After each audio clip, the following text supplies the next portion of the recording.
এই কনকনে ঠান্ডার মধ্যেও কিন্তু স্কিন কেয়ার আমি একদমই মিস করি না। কারণ উইন্টারে স্কিন কেয়ার কিন্তু মাস্ট হ্যাভ। যারা ১২ মাসও স্কিন কেয়ার করতে অলসতা বোধ করেন, তারাও কিন্তু উইন্টারে স্কিন কেয়ারের জন্য রেডি হয়ে যান। কারণ উইন্টারে স্কিনটা ডাল হয়ে যায় এবং অনেকের স্কিনে বিভিন্ন ধরনের প্রবলেম শুরু হয়।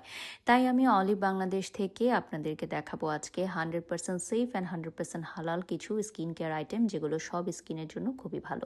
সো ফার্স্টেই আমি ফেস ওয়াশটা স্কিনে ইউজ করে নিচ্ছি। এটা কিন্তু যাদের ফেসে পিম্পলস আছে তাদের জন্য খুবই ভালো। এটা অ্যাকনে পোরস স্কিনের জন্য একদম পারফেক্ট। নেক্সট স্টেপ আমি ইউজ করব স্ক্রাব। উইন্টারে কিন্তু অনেক ধুলাবালু থাকে, সো বাইরে থেকে এসে এই ধরনের একটা saffron face and lip scrub দিয়ে আপনার ফেসটা ডিপলি ক্লিন করে নেবেন। আমি সারাদিনের ব্যস্ততা শেষে আমার রাতের উইন্টার স্কিন কেয়ার দেখাচ্ছি, নাইট কেয়ার রুটিন। আর কুসুম কুসুম গরম পানিতে কিন্তু স্কিন কেয়ার করলে আপনার জন্য এই উইন্টারেও কোনো প্রবলেম হবে না।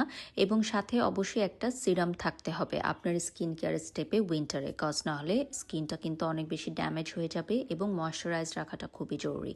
তাই আমি এখন ইউজ করছি আমাদের মাচা ফর্মিং হাইড্রেটিং সিরাম, যেটা আপনার স্কিনটাকে গ্লোয়িং করবে, হাইড্রেটেড রাখবে এই উইন্টারে। Last but not the least, একটা নাইট ক্রিম তো ব্যবহার করতেই হয়, কিন্তু অধিকাংশ নাইট ক্রিম কিন্তু স্কিনটাকে অনেক বেশি ড্রাই করে ফেলে।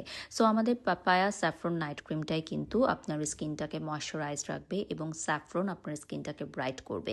বিএসটিআই অনুমোদনপ্রাপ্ত এই ক্রিমটা যারা ইউজ করেছেন একবার, তারা বারবার ইউজ করতে বাধ্য হয়, কারণ এই ক্রিমটা 100% সেফ উপায়ে আপনার স্কিনটাকে ব্রাইট করবে।